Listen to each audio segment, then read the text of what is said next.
Hello everyone. अभी हम करते हैं आईटीसी का एक इम्पोर्टेंट टॉपिक होता है सेक्शन 17 सबसेक्शन 5 वाला ब्लॉक क्रेडिट वाला।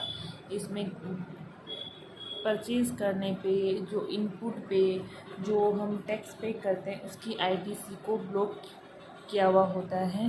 तो भले ही ये जो इनपुट वगैरह है वो सब है वो बिजनेस के लिए यूज़ किया जा रहा हो, फिर भी इनकी जो आईटीसी है उसको अलाउ नहीं किया है, इसमें ब्लॉक किया गया है। ठीक है, इसमें जो फर्स्ट जो है इम्पोर्टेंट जो मुझे लगती है वो है ITC related to the motor vehicle and vessel and aircraft. Motor vehicle के केस में हम सबसे पहले करते हैं मोटर कार। कौन सी मोटर कार? वो जिसकी इंजन कैपेसिटी 25 सीसी से ज़्यादा हो, इंजन कैपेसिटी 25 सीसी से ज़्यादा हो। ठीक है, अब ये मोटर कार है वो यूज्ड आ रही है for the transportation of person.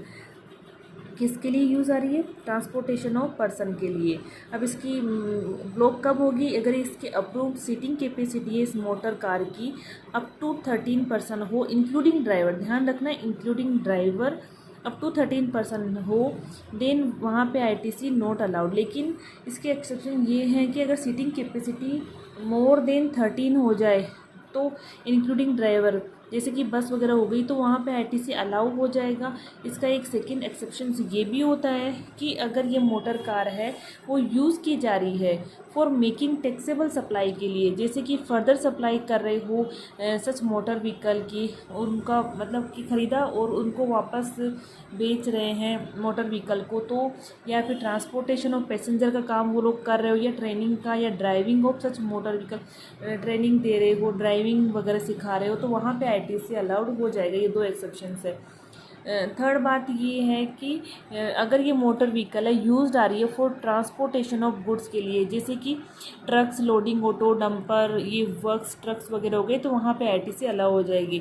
मतलब आईटीसी तो वहीं अलाउ नहीं हो रही है जहाँ पे सीटिंग कैपेसिटी है अप टू 13 पर्सन हो इंक्लूडिंग ड्राइवर, वहाँ पे आईटीसी अलाउ नहीं हो रही। बाकी अगर मोर देन 13 पर्सन है तो वहाँ अलाउ हो जाएगी, और अगर फर्दर सप्लाई के लिए, ट्रेनिंग के लिए, या फिर ड्राइविंग के लिए, या ट्रांसपोर्टेशन ऑफ पैसेंजर के लिए है तो वहाँ पे आईटीसी अलाउड हो जाएगी।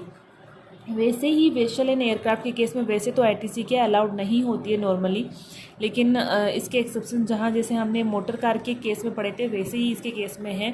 It is used for the making taxable supply, जैसे कि फर्दर सप्लाई हो गई, ट्रांसपोर्टेशन ऑफ पैसेंजर वाला हो गया, इम्पेयरिंग ट्रेनिंग ऑन नेविगेटिंग या ट्रेनिंग ऑन द एयरक्राफ्ट, ये सब अगर कर रहे हैं तो आईटीसी वहाँ पे अलाउ हो जाएगी। फिर अगर ये यूज्ड आ रही है गुड्स को ट्रांसपोर्ट करने के लिए, तो गुड्स को ट्रांसपोर्ट वाला तो मोटर कार के केस में भी हमने देखा था और वेसल और एयरक्राफ्ट के केस में भी देखेंगे, तो ये आईटीसी रिलेटेड है। फिर क्या होता है कि जैसे मोटर कार, वेसल, एयरक्राफ्ट, इनके ऊपर खुद पे ही आईटीसी अलाउ नहीं है, इनके परचेज करने पे भी, तो इनके ऊपर दी जाने वाली सर्विसेज, इनसे रिलेटेड सर्विसेज है उन पे कैसे अलाउ होगी? जैसे कि जनरल इंश्योरेंस सर्विसेज है ले रखी हो, इंश्योरेंस करवाया हो, री इंश्योरेंस करवाया हो, रिपेयर एंड मेंटेनेंस करवाया हो, leasing, renting and hiring of motor vehicle and aircraft के केस में, वेसल एंड एयरक्राफ्ट के केस में। तो लेकिन अगर जिस पे आईटीसी अलाउ हो गई उनके ऊपर ये तीनों सर्विसेज है तो वहाँ पे आईटीसी अलाउ हो जाएगी। ये जो तीनों सर्विसेज हमने देखी, तो अगर ये क्या होता है, मैन्युफैक्चरर या इंश्योरेंस अगर ले लेता है, इंश्योरेंस कंपनी वगैरह करते हैं, तो उनको आईटीसी अलाउ हो जाएगी, बाकी लोगों को अलाउड नहीं होती है। फिर क्या होता है कि ये जो मोटर व्हीकल हो गया, वेसल हो गया, एयरक्राफ्ट हो गया, उनके पार्ट्स और कंपोनेंट्स होते हैं जिन पे क्या जो मेन मोटर व्हीकल है इन पे ही आईटीसी अलाउड नहीं होगी, तो उनके पार्ट्स एंड कंपोनेंट्स पे भी आईटीसी अलाउड नहीं होगी। तो ये हमारा आईटीसी हो गया related to the motor vehicle, vessel and aircraft. ठीक है, तो ये ध्यान रखना। सेकंड है सेक्शन 17 सबसेक्शन 5 एंड बी। ये बी है, ए हमने मोटर व्हीकल वाला किया, बी देखो इसमें ये है आईटीसी ब्लॉक कहाँ होगी? जहाँ पे फूड एंड बेवरेजेस की सर्विसेज लिए, आउटडोर केटरिंग की सर्विसेज, ब्यूटी ट्रीटमेंट की सर्विसेज लिए, कॉस्मेटिक एंड प्लास्टिक सर्जरी की सर्विसेज लिए, हेल्थ केयर की services, leasing, hiring and renting of close, a close जो एलिजिबल ही नहीं हो तो वहाँ पे आईटीसी अलाउ हो जाएगी। लेकिन क्या ये life insurance, health insurance employees का करवा रहे हो, तो अगर स्टैट्यूटरी ऑब्लिगेशन हो इसका, ये मोस्टली क्वेश्चन से पूछा जाता है कि एम्प्लॉयज़ के लिए हेल्थ इंश्योरेंस है, उसकी सर्विसेज ली है, तो उस पर आईटीसी अलाउ होगा नहीं होगा। लेकिन यहाँ पे स्टैट्यूटरी ऑब्लिगेशन है या नहीं ये देखेंगे। अगर स्टैट्यूटरी ऑब्लिगेशन है किसी भी एक्ट के अंदर तो वहाँ पे आईटीसी अलाउ हो जाएगी, और अगर नहीं होता है स्टैट्यूटरी ऑब्लिगेशन तो वहाँ पे आईटीसी अलाउड नहीं होगी, वहाँ पे ब्लॉक होती है। ठीक है। इसका एक और एक्सेप्शंस होता है कि ये जो सारी सर्विसेज है ना, food and beverage, outdoor catering services, beauty treatment वगैरह, तो ये ली जाती है, कब ली जाती है, क्यों ली जाती है? फॉर आउटवर्ड टैक्सेबल सप्लाई के लिए ऑफ द सेम कैटेगरी वाली सर्विसेज के लिए।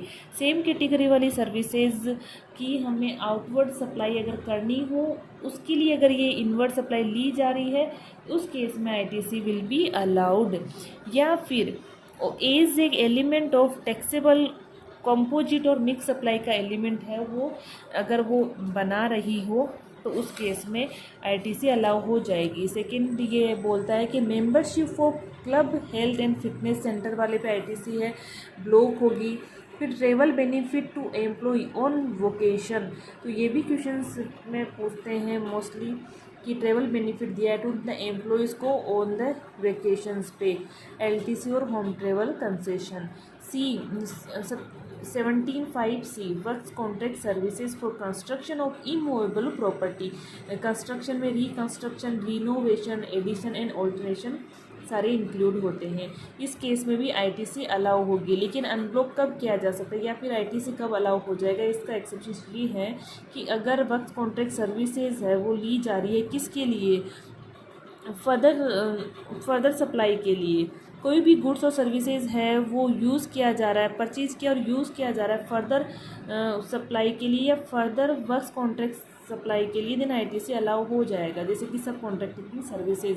और एक क्वेश्चन में आता है कि वर्क्स कॉन्ट्रैक्ट सर्विसेज ली है, उनको पीएनएल में हमने शो किया है, कैपिटलाइज नहीं किया है, उस केस में भी आईटीसी अलाउ हो जाएगी।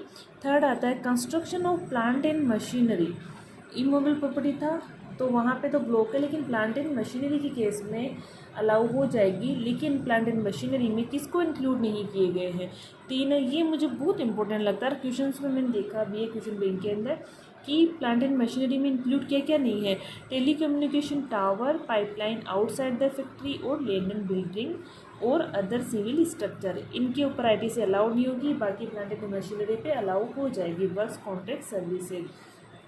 फिर है इनवर्ड सप्लाई ऑफ गुड्स और services received by a taxable person for construction of immovable property other than plant and machinery on his own account, वहाँ पे आईटीसी ब्लॉक हो जाएगी। अगर ऑन अकाउंट के लिए, अगर कंस्ट्रक्शन के लिए अगर ये इनवर्ड सप्लाई की है, लेकिन अगर ये क्लाइंट के लिए की है तो आईटीसी अलाउ हो जाएगी। ये भी क्वेश्चन में पूछते हैं। फिर है इनवर्ड सप्लाई की है अंडर कंपोजिशन स्कीम के अंदर, तो ब्लॉक है। इनवर्ड सप्लाई की है बाय एनआरटीपी ने, except imported by him and pay IGST, अगर उसने इंपोर्ट किया हो तो वहाँ तो आईटीसी अलाउ हो जाएगी, GST पे किया हो। लेकिन एनआरटीपी ने इनवर्ड सप्लाई अगर किया हो तो वहाँ पे आईटीसी विल बी ब्लॉक्ड। फिर है पर्सनल कंजम्पशन के लिए गुड्स एंड सर्विसेज है वो यूज़ कर रहे हो, या गुड्स है लॉस्ट हो गया, गुड्स है परचेज़ किया लेकिन वो लॉस्ट हो गया, स्टोल हो गया, डिस्ट्रॉय हो गया, डिस्पोज ऑफ हो गया, या फिर गिफ्ट में फ्री सैंपल में दे दिया तो आईटीसी ब्लॉक होगी। फिर टैक्स पे करेंगे अंडर सेक्शन 74, 129 एंड 130, ये है हमारी चोरी से रिलेटेड होता है टैक्स की, उस केस में आईटीसी ब्लॉक होगी। और ये कुछ क्वेश्चंस दिए गए हैं जो प्रैक्टिस के लिए है क्वेश्चन बैंक से, अतुल अग्रवाल सर की क्वेश्चन बैंक से, वो हम करेंगे बाद में।